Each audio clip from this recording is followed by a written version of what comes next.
What on earth are the Boston Uprising cooking? And to a lesser extent, what are the Shock cooking? Now, I can't answer that question in full, but I can at least talk about the BapZen compositions that both teams played from this past weekend.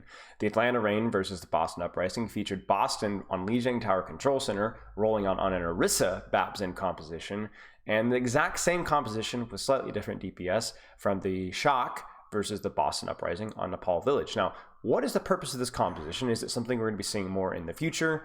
And how is it played? Well, the first answer is it's pretty simple, okay? The reason that you roll out in this comp is just anti-brawl Ryan spam. You see here in my beautiful font.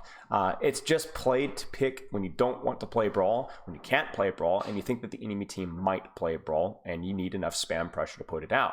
We'll talk more about the individual maps as we go along, but first off, let's talk about the heroes. So we'll start off in my lovely handwriting with Zen. Zen, pretty self-explanatory. High damage, good ultimate, good range, good shield pressure, and another underrated aspect of Zenyatta is when you pair him with a Tracer, which he often was this weekend, is that you're going to be able to orb and control off angles and flanks, which is not only going to allow you to spam more, but you're also going to enable your team to spam more, your DPS, your Tracers, your flankers to spam more, due to I guess just the fact that you have Harmony on a flanker is honestly a really, really big deal and something that I don't think is brought up enough. Moving on to Baptiste, very similar to Zen in terms of the range pressure and sustain. He does lose the off angle pressure with his Harmony Orb and heal because it's actually kind of hard to heal with Baptiste on off angles. However, he gains just the raw sustain, and his ultimate is pretty good. And if the Zenyatta gets pressured, the lamp and shift are pretty powerful self-sustain and heal tools. So just two high damage, high output, high sustain, either directly or indirectly supports. Moving on from there to the Orisa, and this is the most interesting one, and I think one of the most understood ones. You see, Orisa is not a Rein counter. You can't play Orisa versus Rein in a brawl comp and expect to do well. It's too easy to play around her cooldowns. But what she does do well is she does output a lot of spam pressure versus Rein comps, and the unique thing about most Rein comps, especially if they're Symmetra Rein, is they don't have a lot of poke damage. So Orisa doesn't need to be scared of getting her Javelin spin force, getting her armor loss, her Fortify force. She can stand out in the open and just spam. And if she gets rushed, unlike Sigma, who is the other better spam tank, she's not going to immediately die. She has a lot of really great self-sustain. So she peels for her backline by actually just being a lot of, putting out a lot of offensive threat, putting out a lot of offensive pressure without herself being a target that could be run down. You see, if you wanted more spam, you go with Sigma. If you wanted something that could peel better, or not die, you would go Diva. But see, none of those targets can do both of those things at the same time versus the Rein composition. In terms of the DPS, Echo, Tracer, Hanzo, it really depended on the map, depended on the situation. Anything that can put out a lot of pressure and or be totally inaccessible to the Rein rush, but it's some combination of those. We saw Echo, Hanzo, Tracer, and a lot of times when they would go more dive to counter the BapZen, they would go Sombra as a result. So let's talk about this Shock matchup here. So Shock played versus Boston. And the reason why I was a little bit surprised to see that is I don't think Boston Uprising, we'll talk about this later, would ever roll out on Rein Brawl here. Maybe they had some scouting information, I'm not really sure. You really would not play this composition versus anything, a team that you'd expect to play dive, because the backline is a little bit too fragile and a little bit too easy to dive, and the value of something like the Orisa and the Baptiste falls off significantly when they are playing dive. In fact, even Echo is not as good when they're playing dive. So I'm not really sure why they rolled out in this composition. It functioned okay, but I think it would be much better versus a team like Boston who can't play Brawl to roll out in a different comp. But regardless, how does it work? First off, if you're expecting Brawl, why would you not roll out in Pharmacy? Now, we can maybe say that Shock wasn't sure, and maybe Pharmacy is definitely a lot weaker versus the dive compositions than even this, so it might have been too much of a gamble for them. But we can also conjecture that Ball, Doom, Pharah, Mercy, these are all more comfort picks that require at least a basic level of execution to be able to counter Rein Brawl. And the other problem is that the Pharmacy has seen really mixed success on the Overwatch League the last several weeks. I don't know, I don't have the hard numbers. Maybe somebody in the comments can let me know. But many of the times where I've seen Pharmacy run on this map, it's not gone great. I think the Rein Brawl has at least a 50, if not a higher % win rate on this particular point versus the Pharmacy spam. So that's kind of rough when you roll out on a counter and it doesn't even do the job it's supposed to do. So okay, let's talk about this. So I'm gonna let the gameplay just kind of play in the background. But basically, I've got my notes here. here. The rollout is just, you want your Orisa and your Echo and your Tracer playing as aggressively as possible. Now, the casters were talking a little bit about how Orisa needs to play closer to your team. That's totally wrong. You need your Orisa playing as aggressively as you possibly can, especially when they roll on the dive comp here and not brawl, just to try and put as much pressure on the enemy team as you possibly can. You need to find that Sombra Translocator like you saw, spy check, maybe hit a harpoon onto Ana or Mercy, put pressure on them, maybe force a nade. But actually the most important thing is, now that they're not on Rein Brawl, we actually want the similar level of theory from our Orisa, Baptiste, Echo Tracer. We need aggression. We need offensive pressure from these guys, because if these guys come in at full resource with a perfectly staged dive, these guys are cooked. There's nothing that you can peel. So my first problem here is I think the Shock is trying to play aggressively here, but it's where they're playing aggressive that I don't like very much. You see, Tracer on point is good, and it's totally fine to apply pressure on point, get cap. But what I don't like is that Junbin's going to drop to mark the Echo Mercy on point. Totally unnecessary. It's totally fine. We just need to pocket our Tracer on point. She can duel the Echo Mercy till the cows come home. It's fine. She's not going to die. It'll be a stalemate. In the meantime, we can have Heesang and Junbin running around the map hunting for Winston. You see, Smurf is on the high ground here and is able to stage a perfect dive without taking any damage whatsoever, without getting scouted, harpoon, javelin, anything. That's a huge, huge mistake from Shock, mostly on the end of Junbin and Heesang. I don't even know where Heesang is. I think Heesang... Yeah, Heesang's on an angle, but there's zero pressure on Smurf, and that's going to lead to Vin Dime just completely dying. Really not well executed from Shock whatsoever versus the dive. You need to control space, you need to control high grounds, you need to keep pressure on the enemy Winston and the enemy DPS, and the Echo Pocket and Mercy on point just isn't it. So again, I'm going to let this kind of play out. They're going to make the swap over to Sombra, which makes total sense. The Echo, especially when you don't have Pocket, just doesn't do a lot, but the Sombra can not only hunt the Winston, but can hunt the backline and can also pressure the enemy Echo at the same time. So you're going to see Shock get cap here, which is really, really big, and you're going to see that Junbin actually is able to get some good pressure on the enemy Winston. In fact, not only is he able to get good pressure, but he's able to continue to push an anchor point. And then anytime that Smurf shows up in point, this is not really well executed by Boston, by the way. Boston should be trying to bypass point here. Don't even worry about stalling.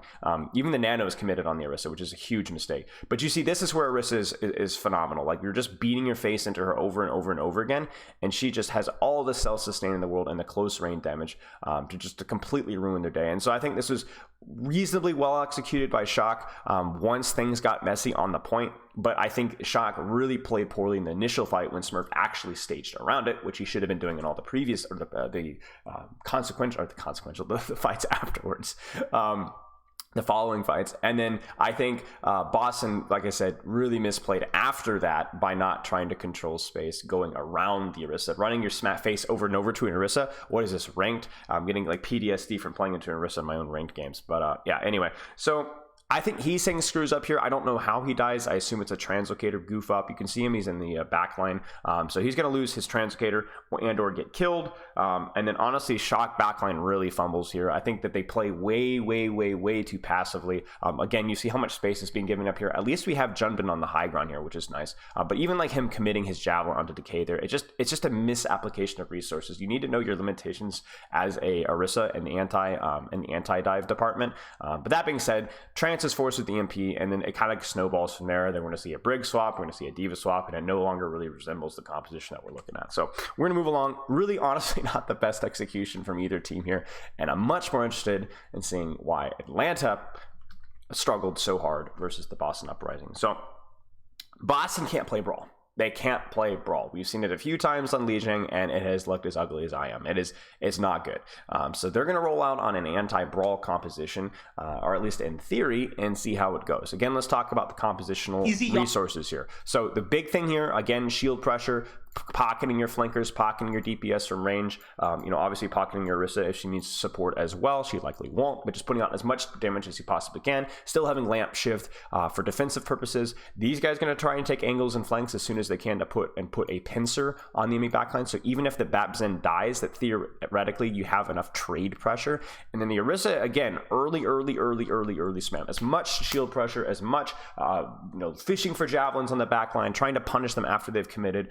It's really not that complicated. So now what the problem with this is that Atlanta Reign has TP'd out from spawn, so they get there first. Now that's actually a really important little detail here. You see, if Atlanta Reign had TP right now, before Boston's able to get any early spam, before Birdring rolls the dice with the headshot too many times, before even Decay is able to take a flank, Atlanta Reign could TP right now, and this would be done. It would be over. I think that to make TP is a really, really powerful tool versus this composition, because it allows you to skip steps to close the distance very quickly and easily, and there's not even something like an on-and-a to punish it. So the funny thing here is that you can see that Atlanta's waiting for the point to unlock, and we would have likely seen a TP push within a few seconds, but look at what happens.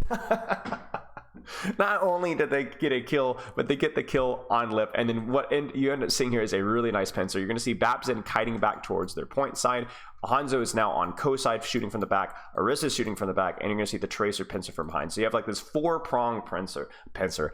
It's absolutely brutal from Boston. So even though Atlanta's trying to commit and clean this up, which is absolutely the right play, they're not able to do it. And then this is going to be a big deal, because now you've given Boston, or at least it should have been a big deal, you've given Boston an ult economy advantage. So this means that going into this next fight, if Boston are able to slow this fight down, then they're going to be able to build the first ultimate and theoretically win the second fight, and then you're in real bad trouble. Okay, so they swap to the ball, Sombra Tracer. It's pretty self-explanatory. I think the only thing that's worth talking about is why the ball. Contrary to what your ranked teammates might think, Orisa is actually kind of countered by ball, at least in the dive situation, because Orisa has a much more comfortable poke strategy versus the monkey. She likes poking monkey. It is hard to javelin monkey with bubble, but you can get a lot of early pressure on the monkey dives. But when the ball goes in, yes, you can javelin him, but oftentimes he kind of does what he wants anyway. He could just completely bypass you. Like, look at our Smurf here. Who is Smurf supposed to spam here? There's no Ryan. There's absolutely nothing to do here. So the Sombra swap, and this is going to be, you can see it right here. Like, you can actually, Atlanta sets up a really nice dive. Ball comes in. Tracer's coming from the flank, which Decay is marking, and Sombra comes in from the other flank. And ultimately, this dive just, I'm going to be honest with you guys, this was too easy from Atlanta. I would have liked to have seen better peel, better focus pressure, probably better marking from Smurf on the DPS instead of trying to mark ball or the backline. But this is just so incredibly easy for Atlanta. I think as much of a misplay from Boston as it is from Atlanta playing it well, but you can kind of see the problem here with the Orisa. She gets totally bypassed, and now Boston's in trouble, right? Because like, what can Hanzo shoot if they just die immediately, if we close the distance immediately? So there's the Sombra swap, and then we're going to see Smurf swapping as well. Now, the win conditions, to use that old trite term, is pretty simple, right? You are going to be trying to utilize as much of your range as you possibly can. The longer the distance is, the safer that you're going to be versus the dive. You see, that's why you see these Zens, Hanzos, and so on sometimes playing very aggressively, peeking aggressively and not hiding versus dive. Because if you hide versus dive behind a wall, your sight lines are terrible, and what the dive will then do is they will set up very close to you, 3, 2, 1, bam, and come in at full HP. Do you remember what happened versus the Shock on Nepal, right? Remember how Smurf came in at full HP? That's a mistake on the spam compositions. They need to be opening up their sightlines as much as they possibly can, even if it's just your Baptiste and Zen. That's how they survive. Not just through shifting and lamping, but through the early pressure first.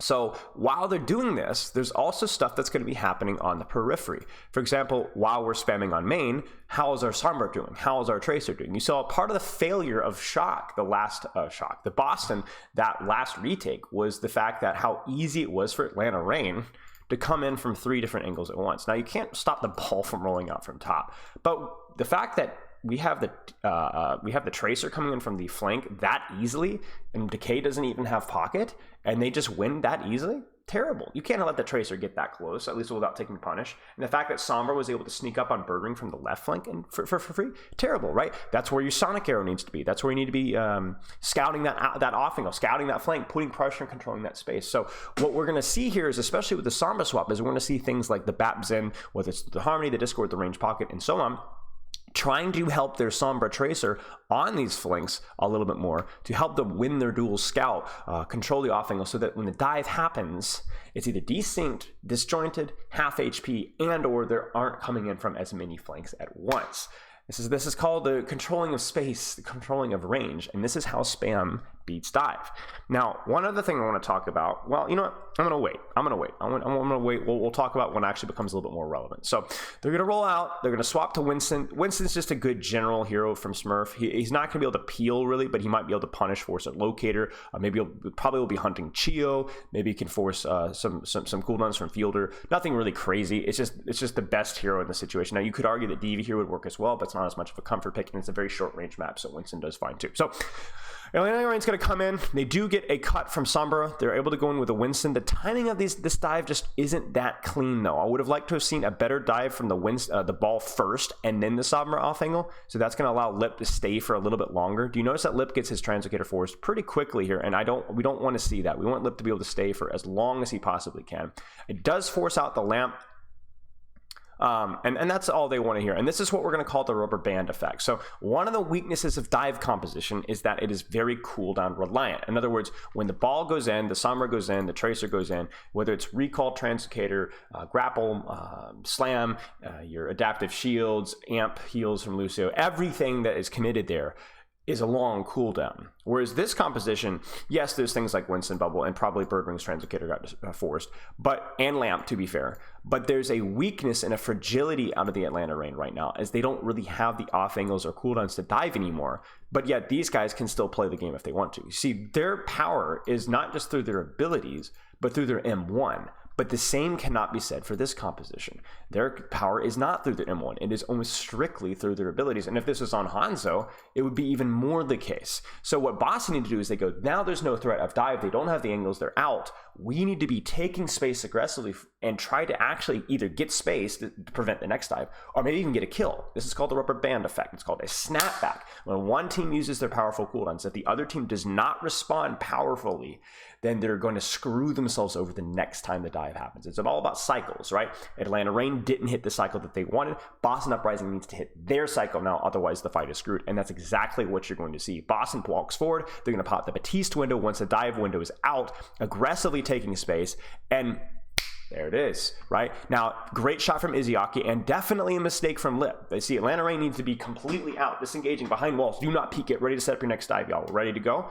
But credit to Boston. They did it well. And then now here comes the first ultimate, right? And that's big because now that's going to prevent the trade from happening, and Atlanta Reign doesn't have anything to stop that trance, and also being a man down. So nice little demonstration of the rubber band effect from Boston here, and they're able to recap here. Now, this next fight is really quite interesting, and we're going to call it the reaching effect. You see, Boston sets up very safely, and they're in a situation where they don't have a lot of ultimates. They want to kind of bait Atlanta Reign into a deep dive, but there's a problem with that, ladies and gentlemen. The problem is that one of the advantages of the Bap Zen is the early spam pressure, and if you're not actually aggressively peeking and pressuring and poking, if you're playing too far away, it's too easy for Atlanta Reign to dive. You ready for this? To dive your front line. You see, if your Bap Zen are here, who's helping your Tracer and your Sombra? Where's your Discord? Where's your Harmony? Where's your Bat Pocket? Where's your ranged pressure? And not only that, but where's their help on Smurf? And see, this is something that Atlanta Reign has to punish. The threat of dive on backline, ironically, can lead to your front line dying because your Bap Zen are playing too safe, and it means that the rest of your DPS and your tank are too isolated. And this is exactly what happens with this EMP. Watch. Jump, EMP, guess who's not full HP?